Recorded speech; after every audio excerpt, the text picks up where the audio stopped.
They say the West was built by the strong, the ruthless, the men who took what they wanted without mercy. But what if that story isn't the whole truth? What if the real foundation of America's frontier was laid by moments of unexpected kindness, quiet acts of mercy in a merciless land? I was nothing to him, just a stranger in the rain.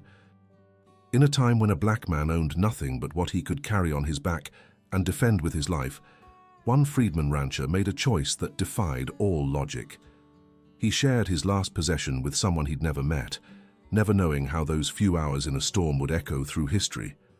What you're about to witness happened in the shadow of America's greatest shame, but reveals something history books never taught us.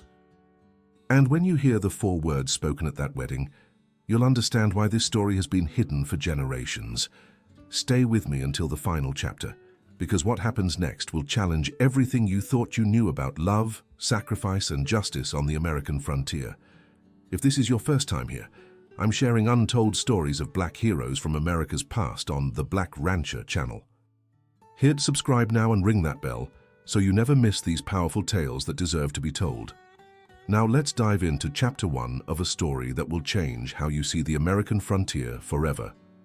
Colorado Territory, October 1876. Jeremiah Calloway pulled his hat lower against the driving rain as his horse struggled through the mud. At 38, he wore his years with quiet dignity.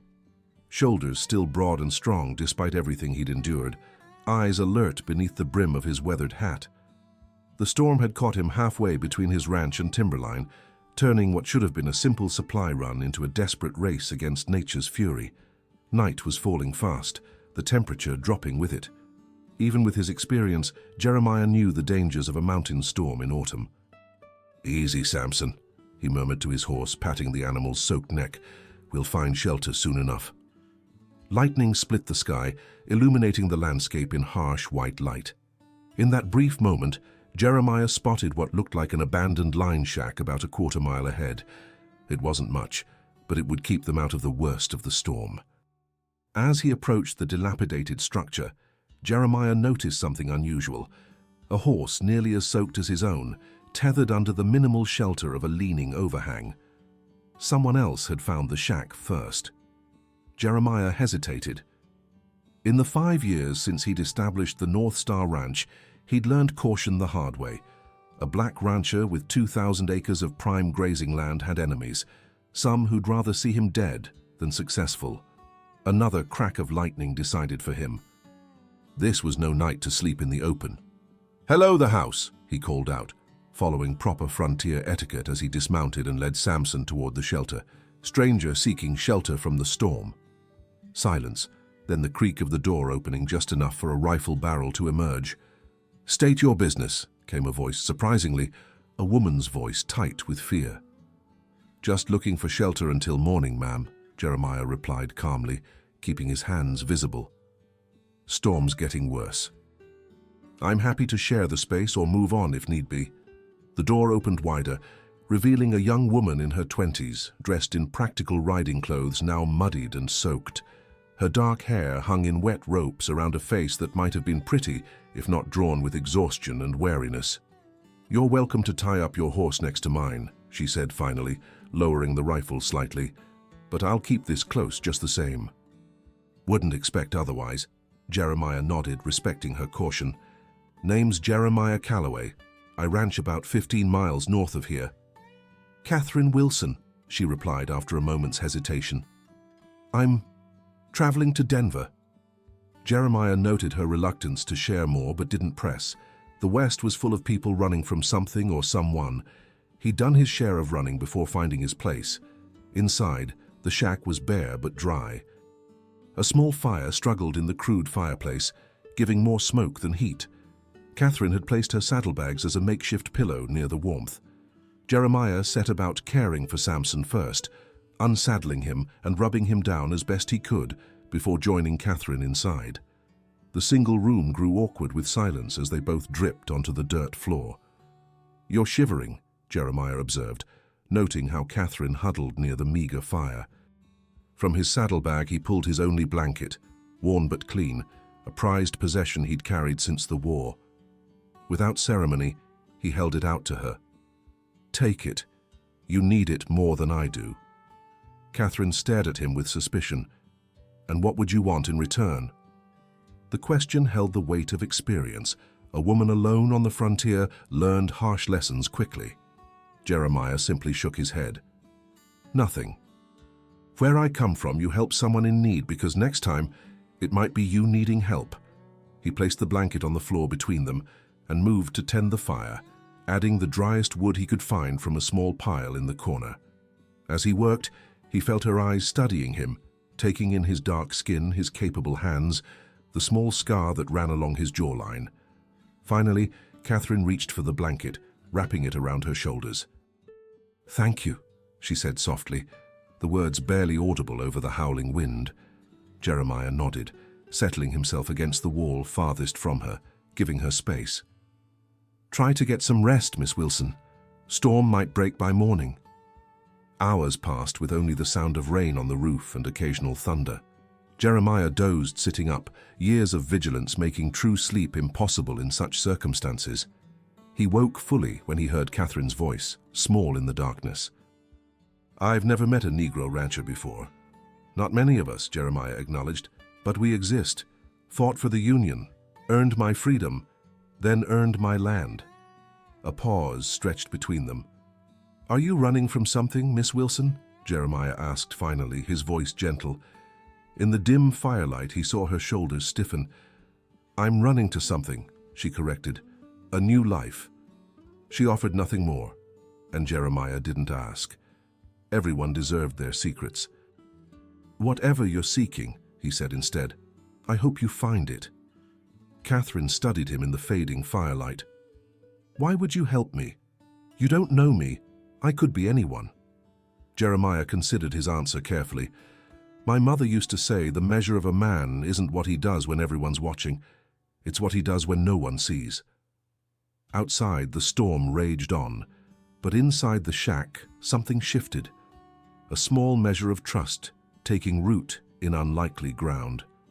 3 days later, Jeremiah guided his wagon into timberline, nodding respectfully to those townsfolk who acknowledged him and ignoring those who didn't. The storm had delayed his supply run by 2 days, but his ranch hands could manage without him for a while longer. The town had grown considerably in the 5 years since he'd settled in the territory. New buildings lined the main street, evidence of the prosperity brought by the railroad and nearby silver mines. Jeremiah had watched it all from a careful distance, welcome for his business but rarely for himself. He pulled up in front of Halverson's general store, tying Samson to the hitching post. "Mr. Calloway," greeted Eric Halverson, the Norwegian immigrant who ran the town's largest mercantile. Unlike many, Halverson treated all customers with the same gruff efficiency. "Thought the storm might have washed you away." "Takes more than rain to stop me," Jeremiah replied with a slight smile, handing over his list of supplies. As Halverson's clerk began gathering his order, Jeremiah's attention was drawn to a commotion outside the store window. A crowd had gathered around a well-dressed man whose fine suit and Eastern accent marked him as an outsider. "What's the excitement?" Jeremiah asked Halverson. "That's Edward Pembroke," Halverson explained, "representative from the Rocky Mountain Silver Company. He's been buying up land all around here, says they're expanding operations." Jeremiah frowned.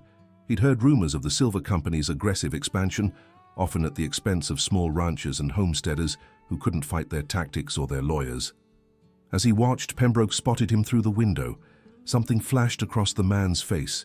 Recognition, then calculation. "Calloway," Pembroke said as he entered the store, his voice carrying the polished tones of Eastern education. "Just the man I've been meaning to speak with." Jeremiah straightened, his expression neutral. "Mr. Pembroke, I don't believe we've been formally introduced." "Word travels about a man like you," Pembroke smiled, the expression not reaching his eyes. "A former slave who built one of the most promising cattle operations in the territory. Quite the American success story." The false praise hung in the air between them. "My business brings me to these parts regularly," Pembroke continued. "Perhaps I might call on you at your ranch sometime soon. I have a proposition that could benefit us both." Before Jeremiah could answer, the door opened again. Catherine Wilson stepped inside, stopping abruptly when she saw Jeremiah. She wore a clean dress now, her hair pinned neatly beneath a modest hat, looking every bit the respectable traveler. Their eyes met, and for a moment something unspoken passed between them. Then Catherine composed herself and turned to Mr. Halverson. "I'm inquiring about a position," she said. "I was told you might need help in the store." Halverson looked surprised. "Well, miss, I wasn't planning to hire, but—" "Miss Wilson is new to our community," Pembroke interrupted smoothly. "I've already arranged for her to work at the Silver Summit Hotel. They're always in need of reliable help." The way Pembroke emphasized reliable made Jeremiah's jaw tighten. He recognized the implication, work that would leave Catherine dependent on Pembroke's good graces. "Actually," Jeremiah found himself saying, "I'm in need of a housekeeper at North Star Ranch. My previous one married last month." The word surprised even him. He had managed fine without domestic help, though the ranch house could certainly use a woman's touch. Catherine's eyes widened slightly. "Mr. Calloway, that's very kind, but I pay fair wages," Jeremiah continued. "Provide room and board, and my ranch hands are all former soldiers who know how to behave around a lady." Pembroke's smile hardened. "Now, Calloway, I don't think it would be appropriate for a young woman to live out at your establishment. The position includes the use of the cabin next to the main house," Jeremiah added, ignoring Pembroke. "Complete privacy and independence." He could see Catherine weighing her options, the wariness in her eyes battling with something else, perhaps recognition that Pembroke's offer came with strings attached. "I accept your offer, Mr. Calloway," she said finally. "When would you like me to start?" Pembroke's face darkened. "Miss Wilson, I strongly advise against—" "I believe Miss Wilson has made her decision," Jeremiah interrupted calmly. "And as this is a matter between employer and employee, your advice, while surely well-intended, isn't needed." The silent confrontation stretched between the two men until Pembroke finally inclined his head in a mockery of acceptance. "As you wish," he said. "But remember, Miss Wilson, my offer remains open should you find ranch life unsuitable." After Pembroke left, Catherine turned to Jeremiah. "You didn't have to do that." "No," he agreed. "But sometimes a person needs a fair chance, not charity. The job is real, Miss Wilson, if you want it." For the first time since he'd met her, Catherine smiled, a small, genuine expression that transformed her face. "I can cook, clean, and keep accounts, and I don't frighten easily." "Good," Jeremiah nodded. "You'll need all three at North Star." As they left the store together, neither noticed Pembroke watching from across the street, his cold eyes calculating as he observed their wagon pull away. You're watching The Black Rancher, where we uncover the hidden stories of courage from America's frontier. If you're enjoying this journey back to a time when one man's kindness could change the course of history, hit that subscribe button and share this video with someone who appreciates powerful stories of human dignity. Now let's return to our story and discover what happens when Catherine arrives at the North Star Ranch. North Star Ranch stretched across a valley bordered by pine-covered ridges, its green pastures watered by a creek that ran year-round. The main house stood on a gentle rise, a sturdy two-story structure built of local timber and stone, modest but impressive for frontier standards. Catherine took it all in from the wagon seat, her expression carefully neutral despite her surprise. Whatever she had expected of a black rancher's property, this clearly exceeded it. "It's beautiful," she admitted as they approached. "Built it myself, with help from my men," Jeremiah said, pride evident in his voice. "Took 3 years to get it just right." As they pulled up to the house, 3 men emerged from a nearby barn, all black, ranging in age from about 20 to 50, their expressions curious but respectful. "Miss Wilson, these are my top hands," Jeremiah introduced them. "Isaiah, my foreman, Moses, who handles our horses, and young Daniel, who's learning everything from both of them." Catherine nodded politely, though Jeremiah noted how she held herself, tense, ready to flee if necessary. "Miss Wilson will be taking over as housekeeper," he explained to the men. "I expect her to be treated with the same respect you'd show your own mothers and sisters." "Yes, sir," they replied in unison, and Jeremiah knew no further discussion was needed. These men had fought alongside him, built this place with him. Their loyalty was absolute. The cabin that would be Catherine's new home sat 50 yards from the main house, a small but solid structure with its own garden plot and porch. Inside was simple but comfortable. A bed with fresh linens, a table and chair, a small cookstove and a trunk for her belongings. "It's not much," Jeremiah said, watching her reaction, "but it's yours for as long as you work here." "No one enters without your permission, not even me." Catherine ran her hand over the smooth wood of the table, her eyes taking in the small vase of wildflowers someone had placed in the window. "Why are you doing this?" she asked suddenly, turning to face him. "The truth this time." Jeremiah considered his answer carefully. "Everyone deserves a chance to build something of their own," he said finally. "I had men who helped me when I had nothing. Seems right to do the same when I can." She studied him, searching for deception and finding none. "I'm running from my stepfather," she admitted suddenly. "He arranged a marriage to a man 3 times my age who—" She stopped, unwilling to finish the thought. "I took what money I could and left in the night." Jeremiah nodded, understanding without needing details. "No one will force you into anything here," he promised. "You work, you get paid. You want to leave someday, you leave. Simple as that." For the first time, Catherine's shoulders truly relaxed. "I'll start tomorrow morning," she said with newfound determination. "Your house looks like it hasn't seen a proper cleaning in years." Jeremiah couldn't help but laugh. "You might be right about that." Days turned into weeks as Catherine settled into life at North Star Ranch. She transformed the main house, bringing order to Jeremiah's bachelor existence. Meals became events to look forward to rather than necessities to endure. The house gleamed with polished surfaces and fresh curtains she sewed herself. For his part, Jeremiah maintained a respectful distance, careful to treat her as an employee, not a woman alone. They developed a routine: breakfast with the ranch hands each morning, brief discussions of household needs, then each to their separate duties. But in the evenings, they often found themselves sharing the porch as sunset painted the valley in gold and purple. Their conversations began tentatively, but grew more comfortable with time. "How did you come to own all this?" Catherine asked one evening, gesturing to the vast property spread before them. Jeremiah leaned back in his chair, his eyes distant with memory. "Fought with the 1st Kansas-colored volunteer infantry," he said. "After the war, worked for a cattle baron in Wyoming. Saved every penny. Learned everything I could. When I had enough for a down payment, I found this land.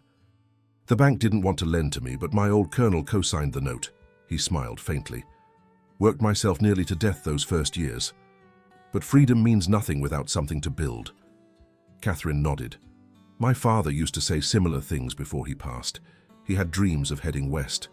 "And your mother?" "Died when I was 12. My father remarried 2 years later." Her voice hardened. "My stepfather saw me as property to be traded for business advantages." Jeremiah's expression darkened. "No person should own another, ever." They sat in understanding silence as the first stars appeared. In town, however, whispers began. A white woman living at a black man's ranch, even as an employee, raised eyebrows and sparked rumors.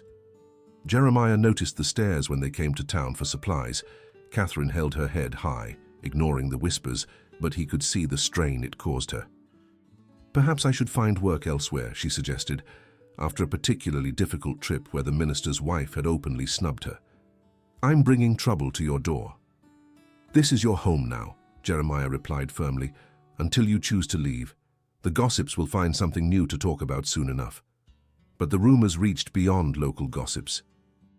One evening, as Jeremiah returned from checking the herd in the north pasture, he found Edward Pembroke's fine carriage parked outside the main house. Inside, Pembroke sat at Jeremiah's kitchen table, while Catherine stood stiffly by the stove, her face pale. "Ah, Calloway," Pembroke rose smoothly. "I was just explaining to Miss Wilson how concerned certain members of the community have become about her situation here." "My situation is employment, Mr. Pembroke," Catherine replied coldly. Of course," Pembroke nodded with false sympathy. "But appearances matter in a developing community, and a young woman living under the protection of—" Well, I'm sure you understand the implications. Jeremiah's voice was dangerously quiet. State your business and leave, Pembroke. You're not welcome here. Pembroke's mask of civility slipped for just a moment, revealing the cold calculation beneath. Very well. I came to inform you that the Rocky Mountain Silver Company has discovered promising deposits in this region. We'll be expanding operations, which will unfortunately require access through your northern pastures. My deed gives me clear rights to that land, Jeremiah stated. No mining company has right of access. Pembroke smiled thinly. Rights can be reinterpreted when necessary, especially for those who find themselves without friends in influential places. The threat hung in the air between them. You have 2 weeks to reconsider your position, Pembroke continued, reaching for his hat, both on the land access and on the inappropriate arrangements here. After he left, Catherine's hands trembled as she gripped the back of a chair. He'll destroy everything you've built, she whispered. Jeremiah's jaw tightened as he watched Pembroke's carriage disappear down the road. Not the first man to try, he said grimly. Won't be the last. The following Sunday, Jeremiah took the unusual step of attending services at Timberline's small church. He typically avoided such gatherings, where his presence often caused discomfort, but today he had a purpose. He sat in the back row, ignoring the stares and whispers. Catherine had chosen to remain at the ranch, sparing herself the judgment of the congregation. After the service, Jeremiah approached Judge Samuel Harper, a fair-minded man who'd always dealt honestly with him in business matters. Judge Harper, Jeremiah greeted him, conscious of the eyes watching their interaction. Might I have a word in private? The judge nodded, leading them away from curious ears. Pembroke came to my property, Jeremiah explained once they were alone. Made threats regarding my northern pastures, claims the Silver Company has rights to cross my land. Judge Harper frowned. Your deed is clear, Calloway. They have no such rights unless you grant them. He implied that might change, Jeremiah pressed, that rights can be reinterpreted. Understanding dawned in the judge's eyes. The territorial governor will be appointing new judges soon. Pembroke's company has considerable influence. So he could find a friendly judge to rule against me. Harper sighed heavily.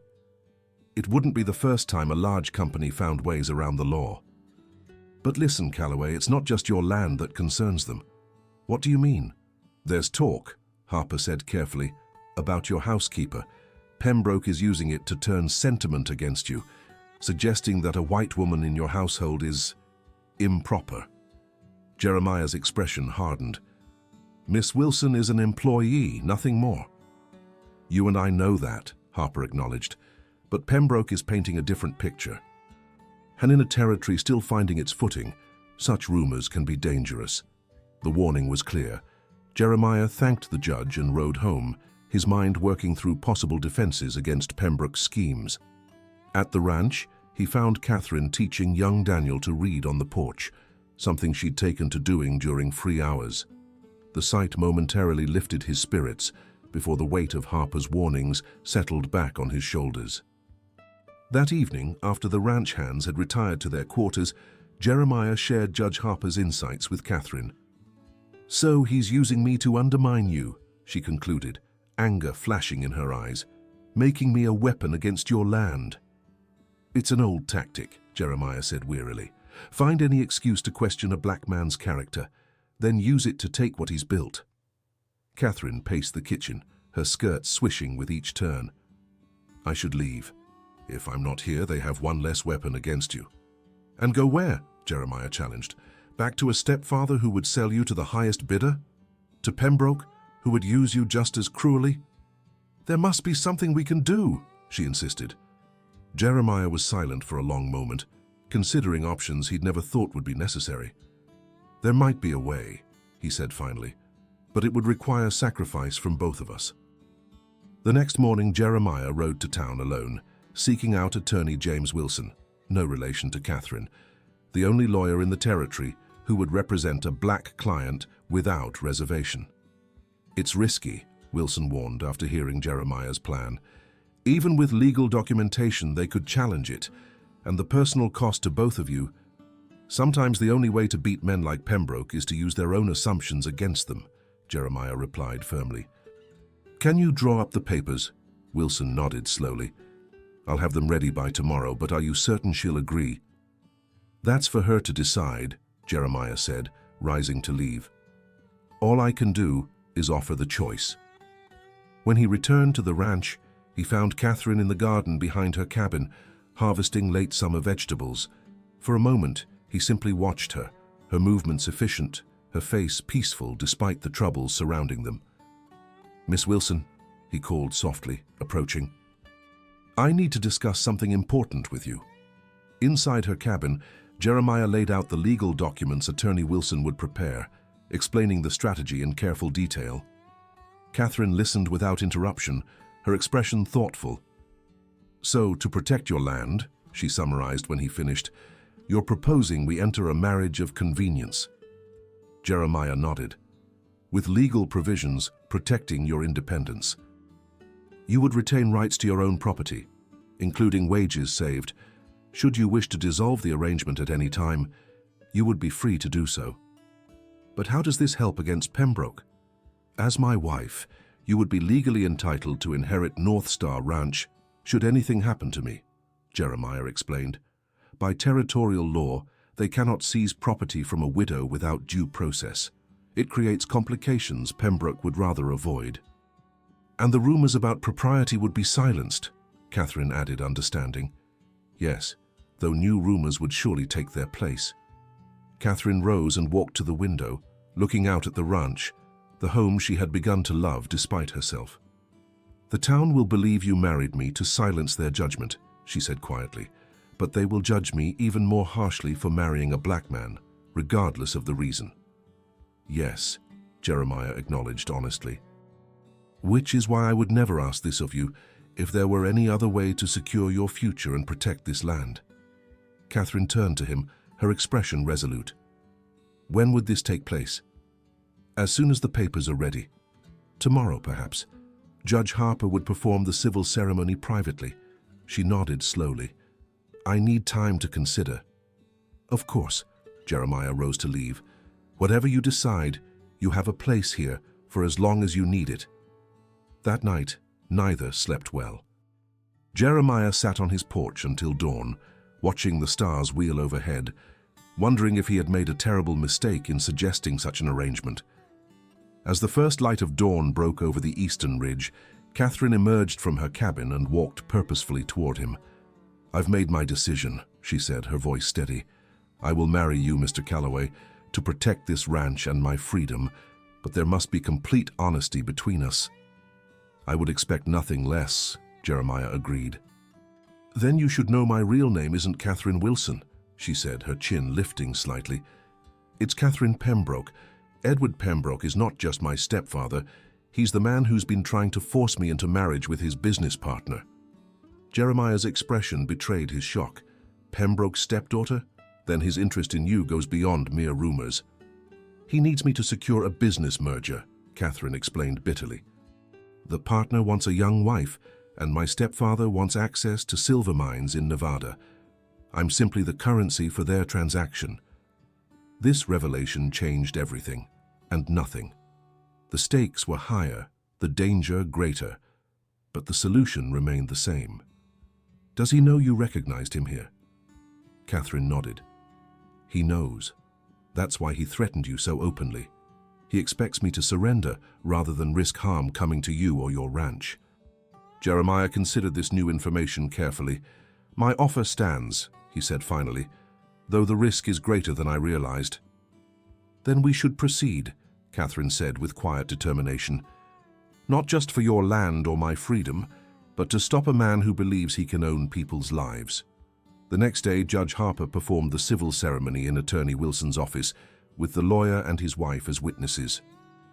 The legal documents were signed and properly filed, a marriage contract that specifically protected Catherine's independence while legally binding her to Jeremiah in the eyes of the law. No congratulations were offered, no celebration held. This was a strategic alliance, nothing more, or so they both insisted. Word spread quickly through Timberline. By evening, Everyone knew that Jeremiah Calloway had married his white housekeeper. The rumors Pembroke had cultivated now seemed confirmed in the worst possible way. When Edward Pembroke heard the news, his rage was fearsome to behold. His stepdaughter had outmaneuvered him, using frontier law against his plans. Worse, she had aligned herself with a man Pembroke considered beneath contempt, a former slave who had dared to build a life Pembroke himself might envy. His response came swiftly. 3 days after the wedding, as Jeremiah and his men worked the south pasture, a rider galloped toward them, his horse lathered from hard riding. "Fire!" the young ranch hand shouted. "The north pasture is burning!" Jeremiah's blood ran cold. Catherine was alone at the house, and the north pasture bordered their homestead. If the wind shifted— "Isaiah, take the men and get Catherine to safety," Jeremiah ordered, already turning his horse. "Moses, ride to town for help." He raced toward the billowing smoke, fear clutching at his throat. October had been dry, the grass perfect tinder for a devastating blaze. As he crested the ridge overlooking the north pasture, Jeremiah saw the full extent of the disaster. Flames raced through the dry grass, driven by wind toward the main house. But something else caught his eye. 2 riders fleeing the scene, heading toward town. He had no time to pursue them. The fire demanded his full attention.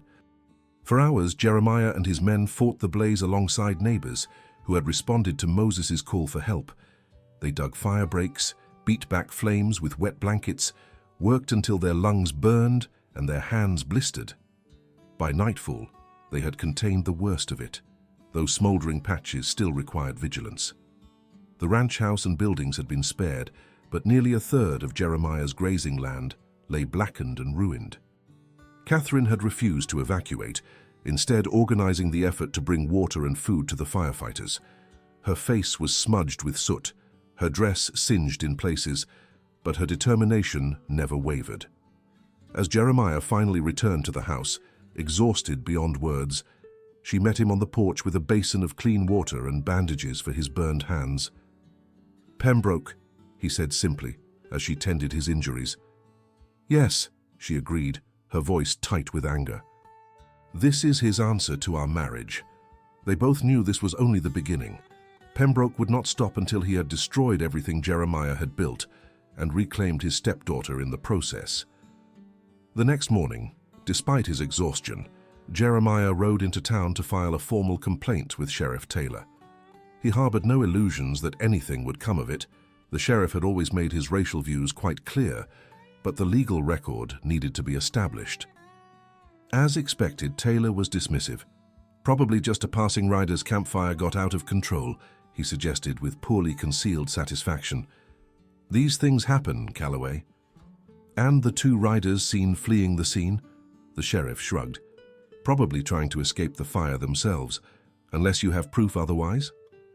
Jeremiah left the sheriff's office knowing justice would not come from that quarter. As he mounted his horse to return home, Edward Pembroke stepped from the Silver Summit Hotel. Flanked by 2 hard-looking men Jeremiah recognized from town, men known for handling Pembroke's less savory business. "A shame about your pasture, Calloway," Pembroke called loud enough for others on the street to hear. "But then misfortune often visits those who forget their proper place."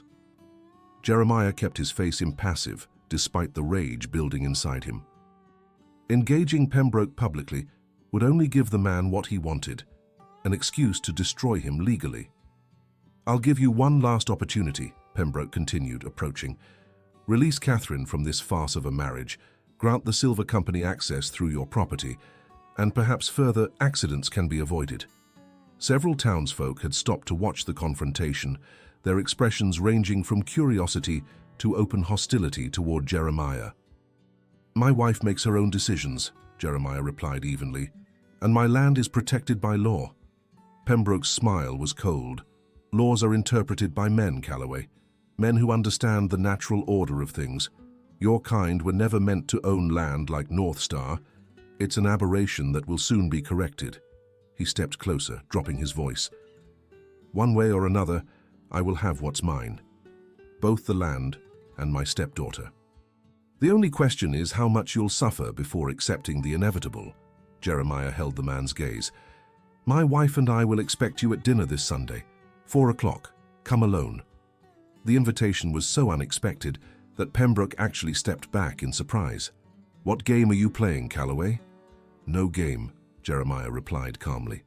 Simply an opportunity to resolve matters civilly. One last chance to avoid a path none of us want to travel. Pembroke studied him suspiciously. Very well, I'll come, but this changes nothing. As Jeremiah rode home, he wondered if he had just made a terrible mistake or found the only possible solution. Catherine was skeptical when he explained his invitation. You've invited the devil to dinner, she said flatly. Why would he agree to any reasonable terms? Because men like Pembroke value one thing above all else, Jeremiah explained. Their reputation. And what I'm planning will give him a choice between his reputation and his revenge. Sunday arrived clear and cool, a perfect autumn day that belied the tension building at North Star Ranch. Catherine spent the morning preparing a meal far more elaborate than their usual fare, her nervous energy channeled into creating a dinner that would impress even her sophisticated stepfather. Jeremiah checked and rechecked the documents Attorney Wilson had prepared, ensuring everything was legally binding and precisely worded. The plan was risky, perhaps foolish, but it offered their best chance at peace. Isaiah, Moses, and Daniel had been sent to the south pasture for the afternoon, though all three had objected to leaving Jeremiah and Catherine alone with Pembroke. We should be here, boss, Isaiah had argued. Man like that don't deserve trust. This needs to be handled without witnesses beyond the three of us, Jeremiah had explained. But keep the rifle in the barn loaded, just in case. At precisely 4 o'clock, the sound of approaching hoofbeats announced Pembroke's arrival. Catherine smoothed her best dress, one she'd made herself from fabric purchased in town, and took her place beside Jeremiah on the porch to greet their guest. Pembroke arrived alone as requested, though Jeremiah suspected he had men waiting somewhere nearby. He wore an expensive suit and carried himself with the arrogance of a man accustomed to getting his way. Catherine? He nodded curtly to his stepdaughter before turning to Jeremiah with barely concealed disdain. Calloway. Welcome to our home, Jeremiah replied formally. Please come inside. The dining room table had been set with the finest items the ranch house possessed. Nothing approaching the luxury Pembroke was accustomed to, but dignified in its simplicity. Conversation remained stiffly polite through the first courses as they discussed neutral topics: the weather, the territory's growth, the likelihood of statehood in coming years. An observer might have thought it a normal social call between neighbors, not a high-stakes negotiation between enemies. Finally, as Catherine served coffee, Jeremiah placed a leather portfolio on the table. I believe it's time we discuss the real purpose of this meeting, he said. Pembroke set down his cup. Indeed. Have you reconsidered my offer? I have a counter-proposal, Jeremiah replied, opening the portfolio and removing several documents, one that might satisfy all parties. He slid the first document across the table. This is a limited access agreement granting the Rocky Mountain Silver Company a narrow right-of-way through the northeastern corner of my property, far from my main grazing areas. The access is legally binding and would withstand any judicial review. Pembroke scanned the document with obvious surprise. This appears comprehensive, but what do you want in exchange? 2 things, Jeremiah continued, producing a second document. First, this notarized statement acknowledging that you personally ordered the fire set on my property, signed by the 2 men you hired to do it. Pembroke's face darkened with fury. How dare you? One of your men had a crisis of conscience, Jeremiah interrupted calmly. Approached Attorney Wilson yesterday. Signed a full confession in exchange for immunity from prosecution. This was a calculated bluff. No such confession existed. But Jeremiah had seen how Pembroke's men had watched their employer with growing unease in recent weeks. The claim was plausible enough to sow doubt. The second item, Jeremiah continued before Pembroke could recover, is this. He produced a final document. Their legal acknowledgement that Catherine is a free woman of legal age, entitled to make her own decisions regarding marriage and property. You formally renounce any guardianship claims and acknowledge our marriage as legitimate. Pembroke's laugh was harsh. And why would I agree to any of this? Catherine, who had remained silent until now, leaned forward. Because, stepfather, if you don't, copies of that confession go to the territorial governor, Judge Harper, and 3 newspapers in Denver. Your reputation would be ruined. No respectable company would maintain connections with a man who commits arson out of spite. You wouldn't dare, Pembroke hissed. I escaped a forced marriage you arranged, Catherine replied steadily. I believe I've demonstrated what I'm willing to do for freedom. Jeremiah watched the calculation in Pembroke's eyes, weighing risk against reward, pride against practicality. The access agreement is generous, Jeremiah added. The route would save your company considerable expense compared to alternatives. This can be a business decision, not a personal defeat. Silence stretched between them as Pembroke considered his options. And if I sign these documents, he said finally, what guarantees do I have that the alleged confession doesn't still find its way to the newspapers? You have my word, Jeremiah said simply. Pembroke's laugh was bitter. The word of a former slave? The word of a man who has never broken a contract, Jeremiah corrected. Ask anyone who's done business with me. Another long silence fell as Pembroke stared at the documents before him. I'll need my lawyers to review these, he said finally. Of course, Jeremiah nodded. Attorney Wilson will meet with them tomorrow, but I need your verbal agreement today. The battle in Pembroke's expression was evident, rage warring with pragmatism, hatred with self-interest. Very well, he said at last, his voice tight. Provided my lawyers find no hidden complications, we have an agreement. The tension in the room eased fractionally. Catherine's shoulders relaxed for the first time since Pembroke's arrival. As they concluded the meeting and walked Pembroke to his horse, the man paused before mounting, his eyes fixed on Catherine with a mixture of anger and something almost like respect. You've chosen a difficult path, stepdaughter, he said. Society won't be kind to either of you. Catherine lifted her chin. I've chosen freedom, sir. The price is worth paying. Pembroke's gaze shifted to Jeremiah. This arrangement still strikes me as unnatural. But I'm a businessman first. If the documents are as straightforward as they appear, we'll have no further quarrel. After he rode away, Jeremiah and Catherine stood side by side on the porch, watching until he disappeared from view. Do you think he'll honor it? Catherine asked quietly. Not out of integrity, Jeremiah replied, but out of self-interest, yes. The access route is valuable enough that his company will insist he put personal feelings aside. Catherine turned to him, her expression serious. You risked everything on a bluff about that confession. Some gambles are worth taking, Jeremiah said simply. They stood in companionable silence as the sun began to set, casting long shadows across the land they had both fought to protect. What happens now? Catherine asked finally. With us, I mean. It was the question they had both avoided since their hasty wedding, a legal arrangement that had never been intended as a true marriage. That's for you to decide, Jeremiah said carefully. The documents give you complete freedom. When enough time has passed for safety, you could seek an annulment, start fresh somewhere. Catherine considered this, looking out over the ranch, the place that had become home more quickly than she had ever imagined possible. And if I chose to stay? She asked, her voice barely above a whisper. Not just as your legal wife, but... She couldn't finish the sentence, but Jeremiah understood.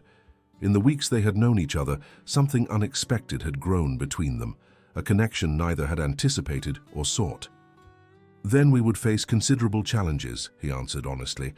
The world isn't kind to marriages like ours would be.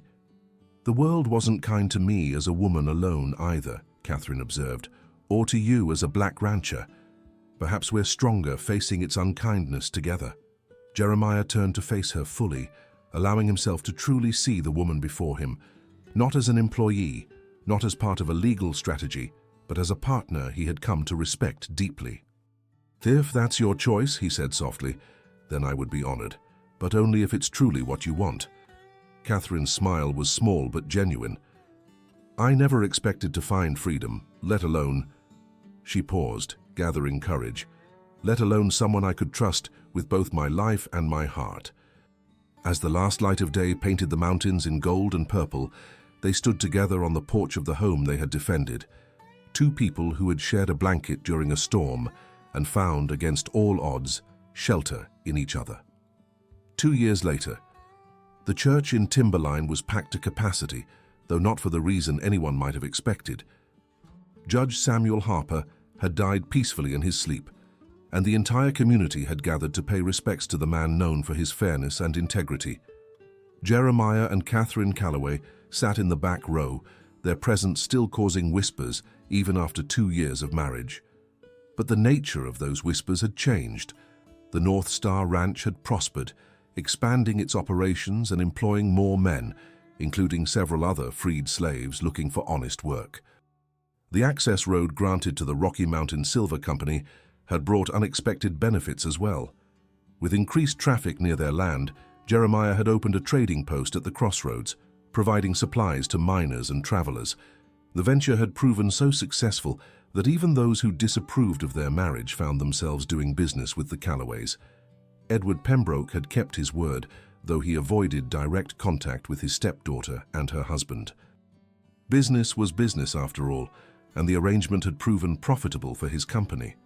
After the service concluded, Jeremiah and Catherine made their way outside, nodding respectfully to those townsfolk who acknowledged them. They had learned to ignore those who didn't. As they waited for their wagon to be brought around, the new minister, younger and more progressive than his predecessor, approached them hesitantly. "Mr. and Mrs. Calloway," he greeted them. "I've been meaning to speak with you since my arrival last month." Jeremiah nodded politely, though wary. The church had not been welcoming to them. "I understand you were married in a civil ceremony," the minister continued. "I wanted to offer my services should you ever wish to renew your vows in the church. Times are changing, slowly perhaps, but changing nonetheless." Catherine's hand tightened around Jeremiah's arm in surprise. "Thank you, Reverend," Jeremiah replied carefully. "We'll consider your kind offer." As they drove home later, Catherine leaned against Jeremiah's shoulder, something she only did when they were alone on their land, away from the judgmental eyes of others. "Would you want that?" she asked. "A church ceremony after all this time?" Jeremiah considered the question as he guided their horses along the familiar road toward North Star. "I made my commitment to you the day I shared my last blanket with a stranger in the rain," he said finally. "Everything since has only deepened that commitment. I don't need a church to tell me who my family is," Catherine smiled, remembering that stormy night that had changed both their lives forever. "Do you know," she said thoughtfully, "in all our time together I've never properly thanked you for that blanket." "No need," Jeremiah replied, his eyes warm as he looked at the woman who had become not just his wife on paper, but his true partner in every sense. "You've repaid that kindness 1,000 times over." As they crested the final ridge before their ranch came into view, Catherine straightened slightly. "There is something I've been meaning to tell you," she said, a hint of nervousness in her voice. "Something that will change things for us." Jeremiah reined the horses to a stop, giving her his full attention. "What is it?" Catherine took his hand and placed it gently against her stomach, where the slightest curve was just becoming visible beneath her dress. "Our family is growing," she said softly, watching his expression transform with wonder. "In about 6 months." For a moment, Jeremiah couldn't speak, overwhelmed by emotions he hadn't expected to ever experience. A child, his child with Catherine, would face a world still filled with prejudice and hardship. But that child would also have something he himself had been denied for so much of his life: freedom, land, a legacy, and parents who had chosen each other despite everything the world had thrown against them. "Are you happy?" Catherine asked, when his silence stretched on. Jeremiah finally found his voice. "Happier than I ever thought possible," he answered honestly, gathering her carefully into his arms. As they held each other on that hillside overlooking their home, Catherine whispered the 4 words that completed their journey from strangers to family. 4 words that acknowledged everything they had overcome together and everything they had built. "We are truly home." That's the untold story of how a simple act of kindness during a storm changed the course of 2 lives forever. If this story touched your heart, please hit that subscribe button and share this video with someone who needs to be reminded that sometimes our smallest choices like sharing our last blanket with a stranger, can lead to our greatest blessings. This is The Black Rancher, bringing you the powerful untold stories from America's frontier. Thank you for joining me on this journey through our shared history. Until next time, remember that true wealth isn't measured by what we keep, but by what we're willing to share when it matters most.